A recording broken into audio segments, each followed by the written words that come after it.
Bonjour tout le monde, bienvenue ou re-bienvenue pour cette visite virtuelle. Donc on est dans la région Bourgogne-Franche-Comté et aujourd'hui on va faire une petite visite virtuelle ensemble. Mais d'abord je me présente. Donc je m'appelle Marion, je suis animatrice pour My Future. Je vais faire cette visite accompagnée de Céline. Bonjour. Qui est aussi votre maître. Exactement, et qui travaille aussi chez My Future. Ouais, aussi chez My Future. My Future, qu'est-ce que c'est? C'est une start-up sociale qui aide les jeunes entre 14 et 24 ans avec leur orientation, à découvrir le monde du travail, etc. etc. Et cetera. Et voilà, donc là, on est dans le cadre de la visite virtuelle et on va s'intéresser au métier des énergies renouvelables. Et je voulais juste faire un petit message, un petit signal pour les classes qui nous regardent. Donc, on aura le plaisir d'accueillir les classes de la cité scolaire Pierre et Marie Curie de Neufchâteau dans les Vosges et les élèves du collège André Dunoyer de Ségonzac à Boussy-Saint-Antoine dans le 91. C'est pas évident à prononcer. Avant qu'on commence cette visite tous ensemble, parce que vous allez voir qu'on a plein d'intervenants super intéressants à rencontrer, eh bien je vous laisse l'espace d'un instant avec une petite vidéo de présentation. Yes, yes, y'all. Yes, yes, y'all. Yes, y'all. Yes, yes, y'all. Yes, yes, y'all. Yes, yes, y'all. Yes, y'all. Yes, yes, y'all. Woo! Start the party.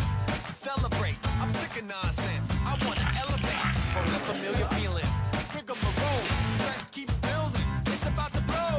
I'm coming to the end of the line. Check my watch, man. Is it about time? I need to move, y'all. Unrestrained. Come alive. Move the chain. Do it. Do it. Do it. If you really wanna break away, put your hands in the air. Let me hear you say,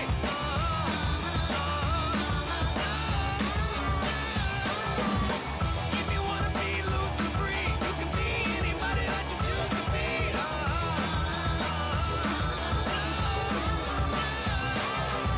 Some people wanna look down their nose. They try to judge you. Ce tampon de Botia. Listen to Une 'em. pénalité pour donner 9 points d'avance éventuellement. Il réalise pour l'instant la finale parfaite, l'ouvreur toulousain. Face au poteau, ça passe. Try and criticize. We got to do the work. We need to ball out. This is game time. We going all out.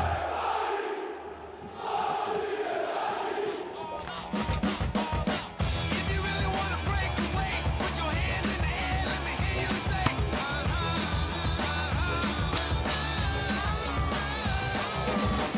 If you wanna be loose and free, you can be anybody that you choose to be.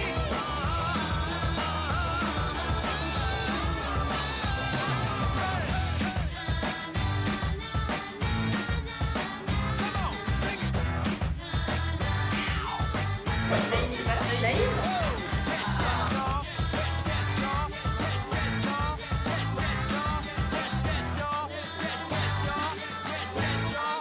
Yes, yes, y'all. Start the party. Celebrate. I'm sick of nonsense. I wanna elevate from that familiar feeling. Pick up my roll. Stress keeps building. It's about to blow. I'm coming to the end of the line. Check my watch, man. It's in about time. I need to move, y'all. Unrestrained. Come alive. Move the chain. If you really wanna break away, put your hands in the air. Let me hear you say,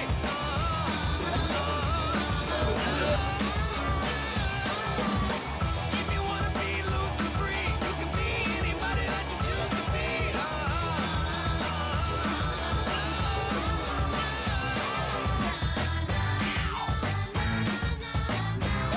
Yes, yes, y'all. Yes, yes, y'all. Yes, yes, y'all. Yes, yes, y'all. Yes, yes, y'all. Yes, yes, y'all. Yes, yes, y'all. Et voilà, nous sommes de retour après ce super générique, après cette super vidéo, d'ailleurs qui est très bien produite et très bien faite. Donc je suis en présence de Samuel. Bonjour Samuel. Bonjour à tous, Tu vas bien? Tu te sens bien prêt pour cette petite visite? ça va, on est parés et on attend vos questions. Ok, super. Alors nous, voilà, on vient vous visiter aujourd'hui, on vient visiter VSB. Alors vous avez peut-être vu pendant l'introduction l'objet devant lequel je me trouvais, qui était une petite éolienne, mais vraiment une toute petite éolienne par rapport à comment c'est une vraie. Elle est déjà bien grande. Elle est déjà Elle est bien plus grande grande, que moi. c'est vrai. Du coup, Samuel, on va te laisser le loisir de nous expliquer qu'est-ce que c'est VSB et qu'est-ce que vous faites ici.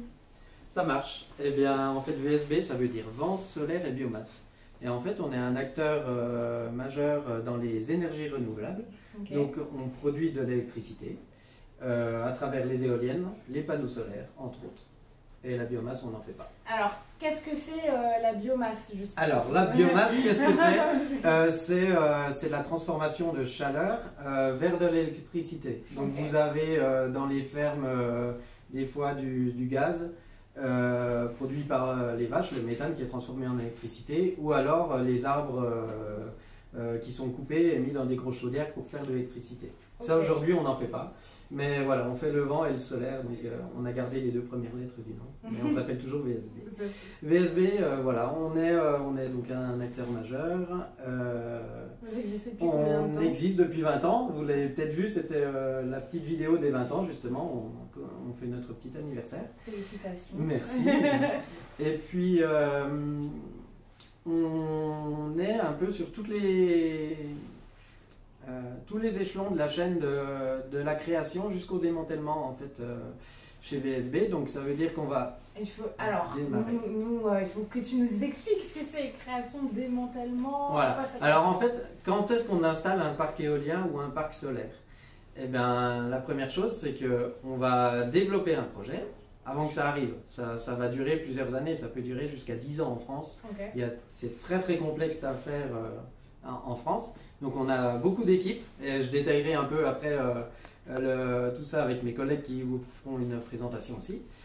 Après, une fois qu'on a ce développement, eh ben, on va financer le projet. Donc on a des gens qui s'occupent de trouver des sous, de le financer avec des banques. Ok.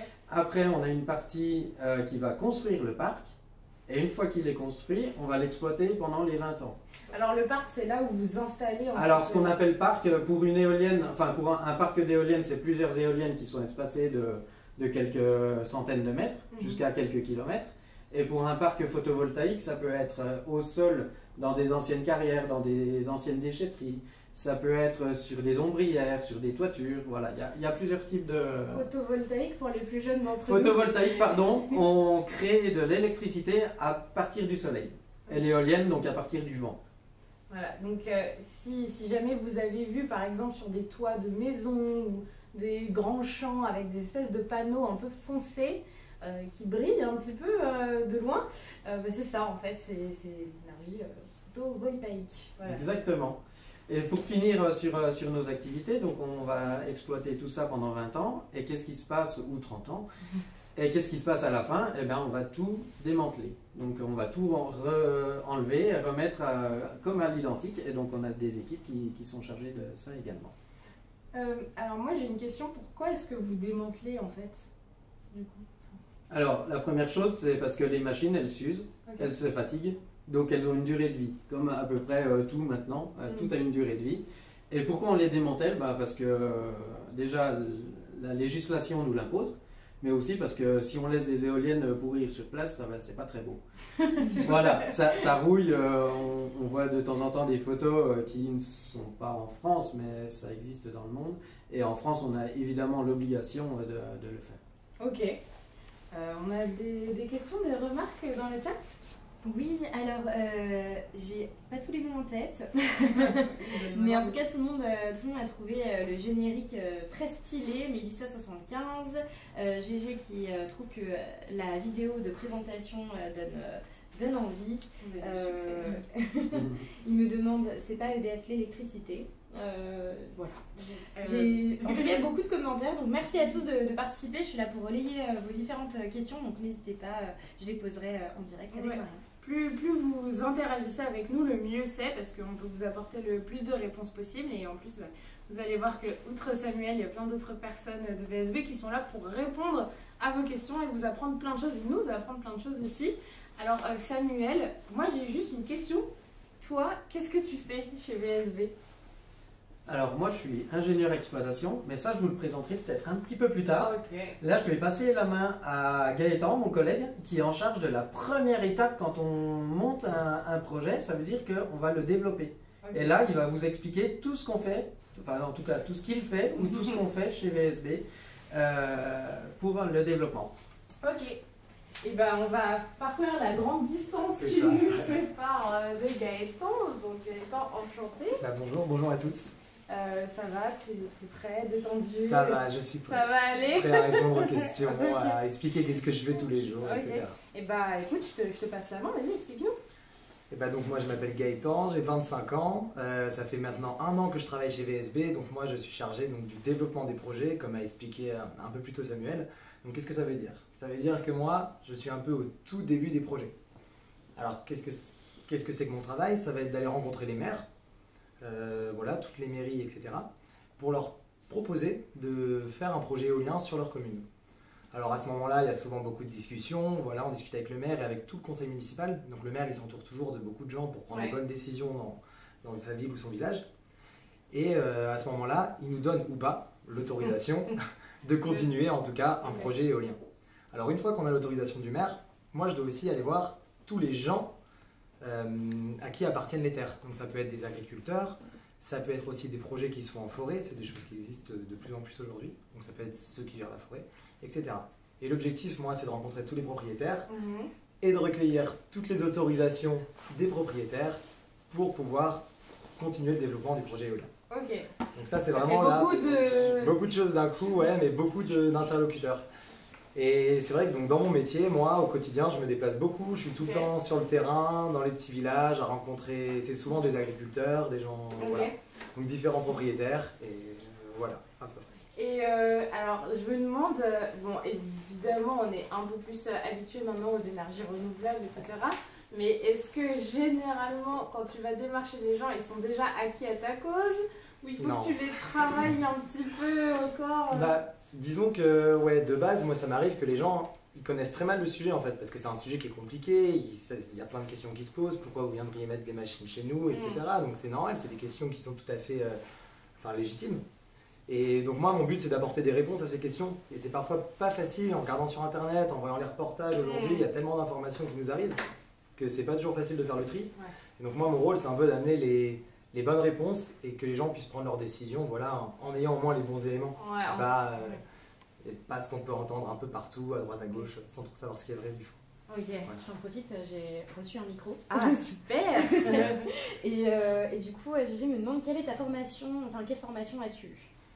Bah, je crois qu'il y a des Alors, tout simplement, bah, moi, après le lycée, je me débrouillais plutôt en maths et en physique et je savais pas trop vers quoi aller. La chance. Ouais, voilà. Et donc, je me suis dirigé un peu vers une école d'ingénieur parce que je savais vraiment pas trop quoi faire et on m'avait toujours dit, oui, ça te ferme pas trop de portes, etc. Ouais.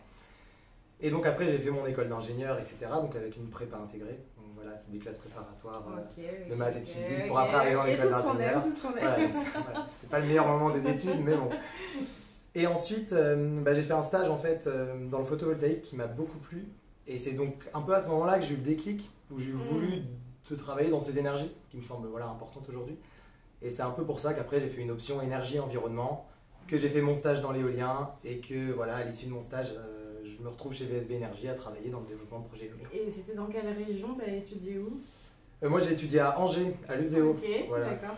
Ok, bah shout out. Donc voilà, c'est ça, une petite. S'il y a des gens qui regardent. Donc j'ai l'école d'ingénieur à Angers, donc en option énergie-environnement, et je me retrouve ici. Ok, où on est donc en Bourgogne-Franche-Comté. Donc C'est il y a ça, quand même un donc, petit parcours qui a été fait. C'est ça. Bah, en fait, moi je suis basé à Paris, chez VSB en tout cas, nos bureaux sont à Paris, mais moi je suis en charge de toute la Bourgogne-Franche-Comté, donc je suis très souvent en Côte d'Or, à Dijon. Oui, alors d'ailleurs vous avez des bureaux aussi, un peu partout en France, vous avez des points un peu partout. C'est ça, donc notre siège il est à Nîmes. Pourquoi? Parce qu'il y a beaucoup de parcs solaires dans le sud à Nîmes. Donc, soleil. Exactement, il fait plus chaud là-bas, il y a plus de soleil, donc c'est assez évident. Et vu qu'on doit se déplacer beaucoup dans les régions, en fait, on va avoir des bureaux un peu aux quatre coins de la France. Donc il y en a à Rennes dans l'ouest, à Paris, à Reims un peu plus dans le nord, à Haute-Chaux ici où on est donc dans l'est. C'est ici, voilà. Et dans le sud à Nîmes. Donc c'est pour permettre. Et Toulouse, ne les oublions pas. Et c'est donc pour permettre aux gens qui font mon travail de se déplacer sans avoir trop de route, à peu près dans toutes les régions de France pour développer des projets. Oui, que ce soit plus cohérent au niveau de l'empreinte carbone. Exactement, c'est un peu ça. Partout. Et... Alors oui, j'avais juste une petite chose. Je vois bien toutes vos questions. On reviendra sur la question de Bastien Lucas juste après avec Samuel. juste pour précision. Et sinon, on me demande, ça fait du bruit les éoliennes? Attention, il y en a plusieurs. Pour faire ingénieur, il faut faire quoi comme bac? Obligé pardon, de faire une prépa, ça dure combien d'années? Alors, il y a beaucoup de questions. Alors, déjà, ça fait du bruit. Alors, ça fait du bruit. Alors, effectivement, une éolienne, c'est pas silencieux. Mais moi, je vous invite tous à aller au pied d'une éolienne pour vous rendre compte déjà par vous-même. Un jour, en passant, on va en voir de plus en plus. C'est pas toujours difficile de s'arrêter à côté. Mais les nouvelles éoliennes font quand même beaucoup moins de bruit que les anciennes. Voilà, il y a eu beaucoup de progrès qui ont été faits. Et il y a une loi en France qui impose des choses vraiment très strictes pour ne pas dépasser le bruit près des habitations. Donc, il y a une loi qui est là pour protéger les habitants de ce bruit. Donc, ça, c'est important. Mais de toute façon, désolée, je te coupe, mais vous allez voir tout à l'heure dans la visite virtuelle, justement, on va aller au pied en fait d'une éolienne et on n'entend quasiment rien. Hein. C'est moins fort qu'une bourrasque de vent, donc vraiment, non, c'est pas très bruyant. Voilà. Et donc ils ne m'ont pas payé pour dire ça. Merci. Et donc, et en ce qui concerne, c'était quoi la deuxième question? Les études d'ingénieur. En fait, pour entrer en école d'ingénieur, la voie la plus simple, c'est de faire une prépa. Donc une classe préparatoire, c'est quoi? C'est 2 années où on va honnêtement rabâcher des maths et de la physique. Donc il faut principalement faire un bac scientifique. Exactement, c'est-à-dire qu'en arrivant avec un bagage de maths et de physique au lycée, ça aide quand même beaucoup, en tout cas, pour faire une école d'ingénieur. Après, il y a d'autres voies. Il y en a d'autres qui font par exemple des DUT et des BTS et qui empruntent des passerelles pour arriver directement en école d'ingénieur. Okay. Donc, c'est bien 2 ans, puis 3 ans d'école d'ingénieur. Et c'est lors de ces 3 ans d'école d'ingénieur où on va se spécialiser un peu plus dans certains domaines. Ça peut être la robotique, ça peut être les données, ça peut être des milliers de domaines, tout ce que vous pouvez imaginer. Vraiment, c'est tellement large. Bah, c'est vrai que les écoles d'ingénieurs, c'est très généraliste. C'est très général. Et comme tu disais tout à l'heure, Gaëtan, que toi, tu savais pas exactement quoi faire et que tu as trouvé ta voie plus tard, c'est vraiment ça. Hein. Si vous avez un attrait pour les sciences, il faut le dire quand même, parce que si vous faites que des lettres, ça va être compliqué. Mais si vous avez un attrait pour les sciences et que vous savez pas exactement vers où vous dirigez, ça peut être une bonne idée de faire une école d'ingé, justement, pour avoir cette liberté-là de faire ce que vous voulez, quoi. Donc du coup, c'est à peu près 5 ans. Bah, c'est 5 ans, si on ne redouble pas. Oui, ou pas d'année de césure, ou Exactement. des choses comme ça. Ouais. Okay. Et il y a d'autres questions? J'ai une autre question de Thibaut 3e C qui me demande ça veut dire quoi prépa intégrée? Et j'en profite aussi pour dire que Lina, non, on ne peut pas te voir. Mais on peut te lire. Oui, on peut te lire, donc n'hésite pas à poser tes questions. Alors prépa intégrée, ça veut dire quoi? Moi, c'est ce que j'ai fait. Donc il y a 2 types de prépa. Il y a les prépas intégrées, c'est-à-dire qu'on intègre directement une école. Et pour passer, en gros, à l'année supérieure, il faut avoir 10 de moyenne. C'est à peu près ça, la prépa intégrée. Et il y a la prépa dite classique, où là, on passe 2 ans où on n'est pas dans une école, juste dans une prépa. Et à l'issue de ces 2 ans, il y a un concours. Donc là, ça peut être beaucoup plus stressant et peut-être même un peu plus difficile, il faut le dire. Voilà, en préparant ces concours pour entrer dans une école d'ingénieur. La voie de la prépa intégrée, ça permet peut-être de rassurer un peu les gens. Voilà. Et on doit préciser, parce que peut-être si vous êtes au collège ou au lycée, vous vous dites « Ah, mais 10 de moyenne, mais trop facile !» Sauf qu'en prépa, pour avoir 10 de moyenne, il faut y aller. Bah, disons que oui, les professeurs sont un peu plus durs qu'au collège ou au lycée. Et voilà, ils demandent un peu plus. Donc c'est vrai qu'on doit un peu travailler. Mais je vais vous dire en toute honnêteté, la prépa, c'est un peu difficile à passer. Mais une fois qu'on est en école d'ingé, c'est quand même beaucoup plus simple. En tout cas, de passer les étapes supérieures. Ouais. Donc c'est juste 2 ans un peu plus dur et après ça va mieux. Ouais. Moi on vous le dit souvent dans les live métiers, les visites virtuelles, chaque fois en fait qu'on est avec des ingénieurs qui ont fait des prépas, ils nous le disent, ou même pas des ingénieurs mais des personnes qui ont fait des prépas, ils vous disent c'est 2 ans compliqués mais par contre ça ouvre énormément de portes et voilà, vous pouvez faire plein de choses après, donc voilà. Est-ce qu'il y a d'autres questions par rapport à tout ça? Non, pas pour le moment. Ah ouais, voilà. Et on va peut-être pouvoir enchaîner. On sait vous avez encore des vidéos, parce que vous avez plein de vidéos super. Donc on va lancer la vidéo. Peut-être Samuel peut venir nous rejoindre pour nous expliquer de quoi il s'agit. Tiens, c'est bien. Merci. Et la deuxième étape dans les projets éoliens, maintenant, c'est on passe à la construction. Une fois qu'on a développé tout le projet, qu'on a l'autorisation du préfet de monter le parc éolien, on va passer à la construction. Alors maintenant, je vous propose la petite vidéo de la construction du parc de Buléon. C'est parti!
C'est bon? Alors nous voilà de retour. Alors vous pouvez voir qu'on a nos superbes casques. Nous sommes prêts, parés à l'aventure. On va aller au pied d'une des éoliennes du parc éolien et on va pouvoir se lancer sur notre petit chemin jusqu'au pied de l'éolienne. Vous avez vu que Céline et moi, on n'est pas seuls, hein, on est en très bonne compagnie. Nous sommes avec Florian. T'as ton micro, oui. Ah oui, j'ai mon micro. Comment ça va, Florian? Très bien. Alors toi, tu travailles, tu es amené à travailler au sein de l'éolienne même. Oui, alors moi, je m'appelle Florian Jacoutot, j'ai 38 ans. Voilà, je travaille chez VSB depuis quelques mois. Ok. Je suis chargé d'exploitation éolien, c'est-à-dire que on est à la fois sur le terrain et à la fois au bureau pour traiter pour visualiser le fonctionnement des machines. D'accord. Et aussi, voilà, donc sur le terrain, on monte en machine Ok. pour faire des inspections, des visites, des audits, voir que tout se passe bien. Ok. Et donc, toi, t'as pas la peur du vide, quoi, par exemple. Il faut pas avoir le vélo. Ouais, parce que du coup, ça monte à quelle hauteur quand vous êtes. Alors, on monte en machine. L'axe du rotor se trouve à 110 mètres de haut. Ouais. Et ben, lors de nos visites en machine, on est donc dans la nacelle et Ok. puis on monte aussi sur le toit à l'extérieur pour vérifier tout ce qui est instrument de mesure, toutes ces choses-là et puis s'il y a éventuellement des soucis. Ouais. D'accord. Donc, vous êtes obligé quand même d'être en partie sur le terrain. Vous pouvez pas que faire avec un logiciel sur l'ordinateur. Vous devez être. Non, voilà. Nous, le logiciel sur l'ordinateur nous permet d'avoir le retour de chaque machine Ok. par rapport à sa production, à son état, si elle est en veille, si elle est en panne, Ouais. voilà, si elle est arrêtée pour des travaux, pour diverses choses. Ce qui peut arriver pour plein de choses, en fait, plein de situations différentes. On en parlait tout à l'heure tous les deux. Il y a plein de choses qui sont environnementales, qui peuvent amener une éolienne à se stopper ou à avoir des problèmes. Il y a différentes choses. On surveille. On surveille les machines aussi voilà, par rapport à tout ce qui est chauve-souris. C'est un élément. Alors, tu m'expliquais par exemple que quand il y a des chauves-souris qui arrivent vers donc, les pales de l'éolienne, elles ont en fait des détecteurs. Voilà, on a des capteurs qui repèrent dans les machines et la machine va s'arrêter au moment où il y a énormément de vols. Des chauves-souris à proximité pour pas éviter les collisions pour pas que ça oui. Céline, j'ai des petites questions. Du coup, on me demande comment on peut alimenter combien de maisons avec une éolienne. Alors ça c'est on parle pas forcément de maisons mais plutôt de nombre d'habitants, ouais. Ça on en reparlera peut-être avec Samuel tout à l'heure. Hein, il est plus dans la partie Donc je demande pas non plus quel est le coût moyen pour construire une éolienne, je lui poserai la question. Ouais, on garde ça pour tout à l'heure. Alors, il y a aussi d'autres situations auxquelles on pense pas forcément. Par exemple, ici, il y a du givre, il y a du gel. Oui. Tu m'expliquais que ça arrive qu'il y ait du gel qui s'accumule sur les pales. Qu'est-ce qui se passe dans ces cas-là? C'est-à-dire qu'on a des machines qui sont à proximité de routes, de voies communales, et la présence de givre sur les pales peut blesser un riverain ou même tomber sur des véhicules. Ouais. Donc la machine s'arrête. Okay. Et on doit effectuer un contrôle visuel avant de pouvoir demander le redémarrage de la machine. En gros, vous regardez, est-ce que ça fond? On surveille les températures, on regarde la météo, et puis on va sur le terrain à l'aide de jumelles. On contrôle visuellement les pales, voir si la présence de givre est terminée. Et à ce moment-là, une fois que le danger est supprimé, on peut demander le redémarrage. Ok, mais c'est hyper. Comment dire, il y a plein de choses à faire. En fait, les tâches sont hyper variées. Comme on en a parlé tout à l'heure aussi, il y a tout ce qui est aspect contrôle acoustique. On doit répondre à certains critères en termes acoustique, aussi par rapport à la faune, Je me permets juste. par rapport à la faune, chauves-souris, Oui. les oiseaux. oiseaux, etc. On parlait même, on voit peut-être pas dans cet angle-là, mais en fait, les éoliennes, parfois, en fonction de l'axe du soleil, il peut y avoir des ombres, et Oui. puis du soleil, et puis des ombres, et puis du Voilà, soleil. oui. Et tu m'expliquais que c'est pas possible, par exemple, d'avoir ça en face d'une maison, en fait. C'est-à-dire que voilà, ça fait un effet, c'est les ombres reportées, ça Ouais, fait un effet ouais, un petit peu ouais. stroboscopique. Ouais. Et voilà, c'est quelque chose auquel on fait attention. Ouais. Les machines aussi sont équipées donc, de capteurs qui détectent ça. Ok. Et avec des arrêts de machines quand on a ces effets-là sur des habitations. Ouais. Voilà. Ok. J'ai une question, enfin plusieurs, une nouvelle qui vient d'apparaître. C'est quoi le plus dur au quotidien dans ton métier et les missions ou choses que tu fais ou que tu n'aimes plus faire? Après, c'est très varié, c'est-à-dire qu'on va être à la fois sur le terrain, à la fois au bureau. Ce qui est très agréable, c'est de passer une journée à l'automne en machine, à faire du contrôle, de l'inspection. On est en extérieur, à l'air libre. Ça, c'est aussi des choses très plaisantes. Et puis après, bon, parfois au bureau, on peut aussi, si on peut trouver une contrainte, des fois passer un petit peu beaucoup de temps sur des tableaux Excel, Ouais. voilà, sur de Ça, vraiment, l'administratif. personne on a... Ah ouais, ok. Sur de l'administratif pur et dur. Ouais. Voilà, mais voilà, on se dit que c'est passager. Toi, t'es plus un aventurier, un homme de l'extérieur, quoi. Avec l'âge, de moins en moins. Ouais. Voilà, on a un peu les deux. Il faut avoir les deux. Je trouve que c'est. Faut bien doser. Ouais, la Ouais. bonne recette, c'est d'avoir les deux. Ouais. Ouais. D'autres questions? Oui. Lorsqu'il pleut, les éoliennes s'arrêtent? Ah non, non, non. Les éoliennes. Bastien Lucas qui me posait cette question. Non, non, les éoliennes fonctionnent. Coûte que coûte. Ouais. Et d'ailleurs, moi, je me demandais, on a besoin de beaucoup de vent pour que les éoliennes tournent, parce que par exemple, je ressens pas énormément de vent, et pourtant, là, elles tournent bien, bien, bien. Là, on est au sol. Ok. À oui. 100 cm, c'est ok, ouais, j'imagine. Mais après, non, non, à partir de 10-15 mètres, 10-15 mètres secondes. Ok. Kilomètre-heure. Kilomètre-heure. Ça fait beaucoup. Mais au bout de voilà, 10-15 km/h, ça démarre. Bon, on va continuer notre petite balade. Et je vois là-bas une espèce de cabanon. Alors, tu vas pouvoir nous expliquer ce que c'est. Tu me l'as très bien expliqué tout à l'heure. Mais... Là, on retrouve ce qu'on appelle un poste de livraison. Ok. C'est-à-dire que les trois machines qu'on peut voir, la machine à côté de nous et les deux machines au fond, sont reliées sur cette petite cabane. Et à l'intérieur, donc on a tout ce qui est appareil électrique, cellules haute tension,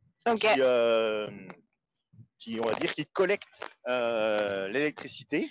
Alors l'électricité, tu me montrais, il y a un petit schéma à l'entrée du parc parce qu'il y a des gens qui peuvent se balader et donc il y a un schéma qui explique comment l'électricité passe et est récupérée en fait par des éoliennes jusqu'ici et ça passe par le sol, c'est ça? Voilà, c'est-à-dire que c'est des réseaux électriques qui sont enterrés.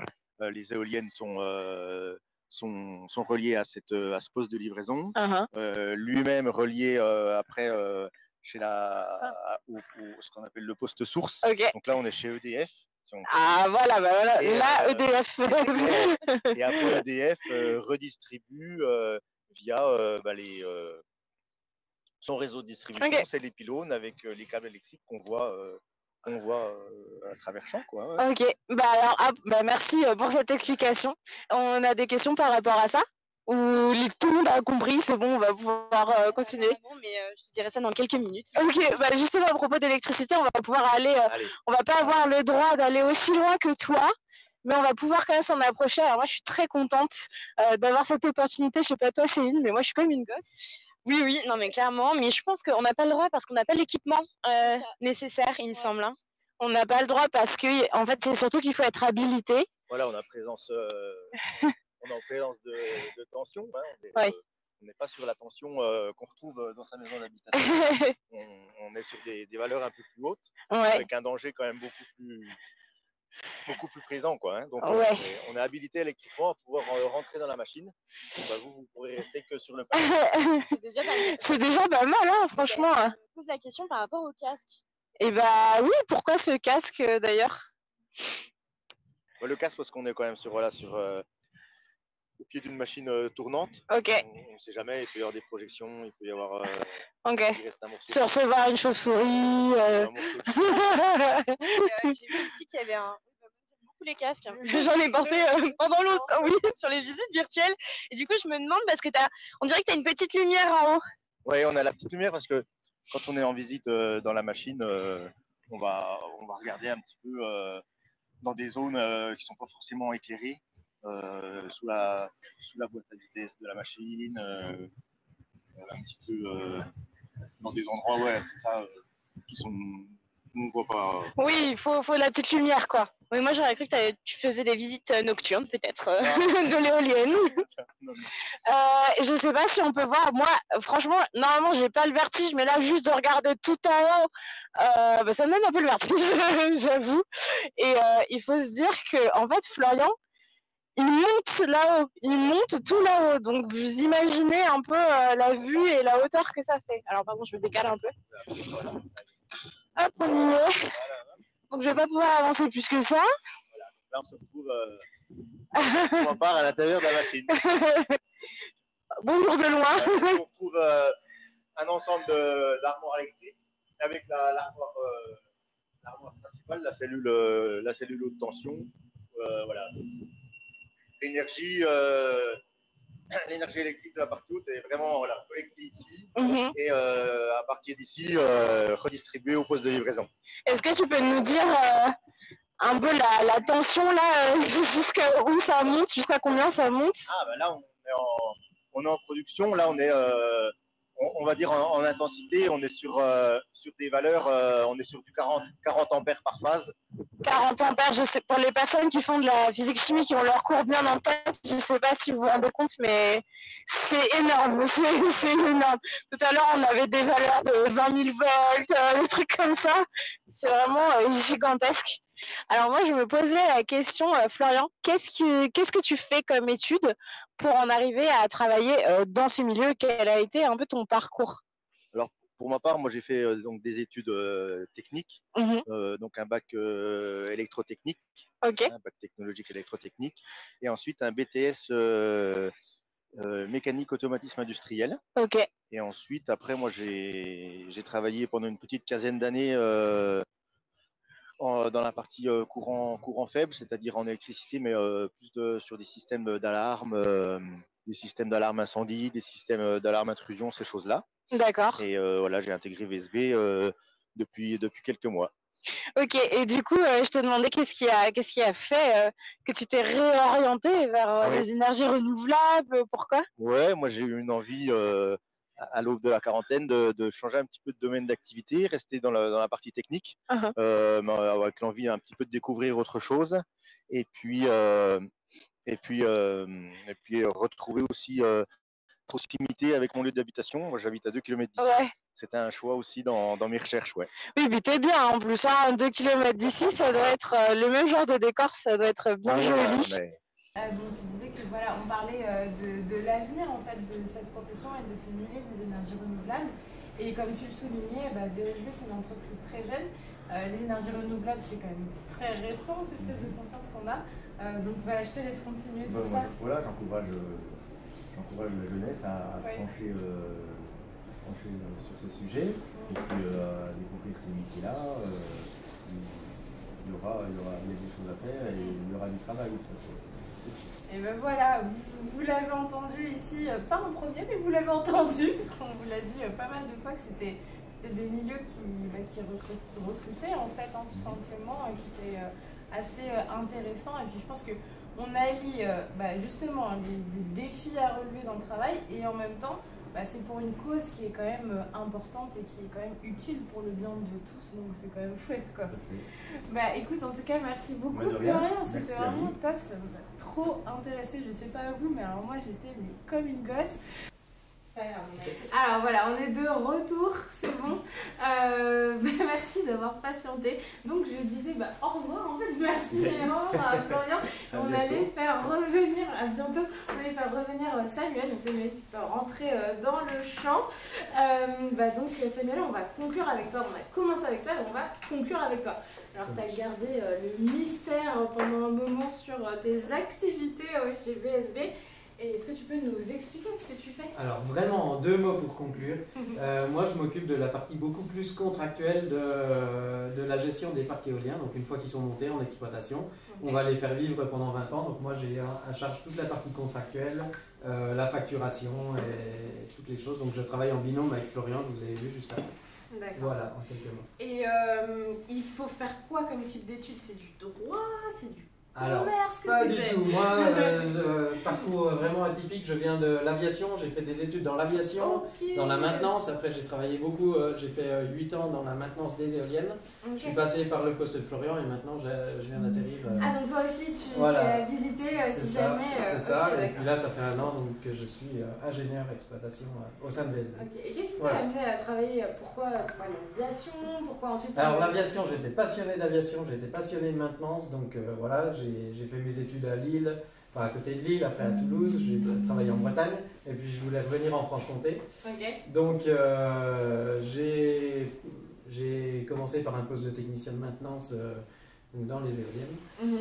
Et voilà, et ce qui me plaisait dans la maintenance, c'est le fait qu'on puisse entretenir des machines et pour les faire durer le plus longtemps possible. Voilà. Et l'attrait pour la production dans l'énergie verte, parce qu'aujourd'hui on est tous en demande d'électricité. Et voilà, c'est ce qui me fait lever tous les matins, c'est le plaisir de pouvoir contribuer à ma petite échelle un petit peu au climat. Et du coup, toi aussi, parce que j'ai posé la question à Florent, on a cette impression globale que tous en fait chez VSB, vous avez cette joie un peu, vous êtes contentés en fait de faire quelque chose d'utile. Alors on a tous cette optique, on est une société très dynamique,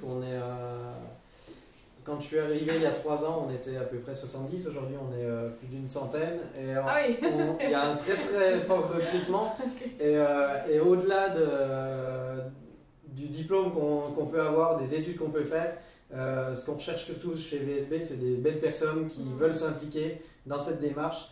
Et c'est pour ça qu'on arrive à créer une équipe dynamique telle qu'on est chez VSB. Est-ce que vous faites aussi de la formation? Si par exemple quelqu'un est très prometteur, très investi, mais qu'il n'a pas forcément tous les diplômes ou toutes les qualifications requises, est-ce que chez VSB, vous pouvez aussi faire de la montée en compétences, ou pour l'instant vous êtes une trop petite structure? J'en suis la preuve en fait. J'en suis la preuve, j'ai commencé avec ma petite licence professionnelle en maintenance. Après je suis passé par le poste de chargé d'exploitation. Aujourd'hui je suis ingénieur exploitation, même si je n'ai pas un titre d'ingénieur de l'éducation nationale. Voilà, j'ai un poste d'ingénieur. Donc j'en suis la preuve vivante. Ok, bon en tout cas c'est un super message à diffuser. J'espère que les personnes qui nous regardent ont bien enregistré. Ce qui compte, c'est vraiment d'avoir cette motivation, d'avoir cette envie. Et sachez, comme nous a dit Florent également, que c'est un milieu qui recrute. Ça c'est sûr que ce sont des métiers d'avenir. Donc voilà, n'hésitez pas en tout cas à vous renseigner, à vous mettre en avant, à mettre vos qualités personnelles en avant. Par exemple, quel type de qualité personnelle pourrait être pas mal utile chez VSB? C'est compliqué ça. C'est compliqué. La curiosité, il faut vraiment s'intéresser et s'investir à fond. Voilà, ça paye toujours. Ok, voilà. Vous avez toutes les clés en main. Écoute, Samuel, merci beaucoup. Tu voulais rajouter quelque chose? Non, on avait eu quelques petites questions. Est-ce qu'on prend 1 minute pour les faire ou pas? Oui, bien sûr. Alors, j'avais vu combien coûte une éolienne. Alors, une éolienne, on produit à peu près, donc là, celle que vous avez vue, elle est presque à 3 MW. Ça ne parle pas à grand monde, mais ça correspond à peu près à 3000 personnes pour la consommation. Et ça coûte à peu près 3 millions. Voilà, pour les ordres de grandeur. D'accord. 3000 personnes, c'est un très grand théâtre parisien, par exemple. Oui, mais en termes d'habitation, ça représente quand même des petites villes, on va dire. Des gros villages. Voilà. C'est assez... Donc sur Auchon, on s'occupe de 43 éoliennes, donc c'est 43 fois les 3000 habitants, évidemment. Je sais même pas faire ce calcul mental. On est à peu près à 120 000 personnes. C'est beaucoup quand même. On avait d'autres questions par rapport aux éoliennes ou pas? C'était tout bon? Pour moi c'est tout bon, si vous en avez, n'hésitez pas, on les rajoutera peut-être dans le chat si c'est possible. Ouais, on essaiera, ouais. Voilà, en tout cas, s'il y en a qui sont de passage sur la Bourgogne-Franche-Comté, sur autre show, on vous accueillera avec plaisir chez VSB. N'hésitez pas à venir nous solliciter pour aller voir une éolienne, alors pas en haut évidemment, mais pour faire un petit tour sur le parc avec plaisir. Non mais franchement, on vous recommande vraiment, déjà ne serait-ce que pour votre culture personnelle, hein, pour vos connaissances, mais aussi parce que franchement, on a passé une très bonne après-midi en votre compagnie, c'était vraiment super chouette. J'ai appris plein de choses pour ma part et j'espère que vous aussi qui regardez ce live. Et puis bon voilà, malheureusement il touche à sa fin car toutes les bonnes choses ont une fin. Mais merci beaucoup d'avoir été avec nous, de nous avoir reçus, de nous avoir appris toutes ces choses-là. Pour vous qui nous regardez chez vous, vous le savez, hein, c'est la rentrée MyFuture, la rentrée 2022. Comme vous voyez, déjà 2 visites virtuelles aujourd'hui, évidemment des live métiers, toujours sur notre web TV, et puis des contenus exclusifs sur nos réseaux sociaux par rapport au monde du travail, par rapport aux études, à l'orientation, etc. Donc suivez-nous assidûment. Et puis je vous dis merci de nous avoir suivis. Désolée pour le petit bug, vous savez comment c'est le live, ça arrive. Et puis voilà, on vous dit au revoir. Au revoir. Au revoir.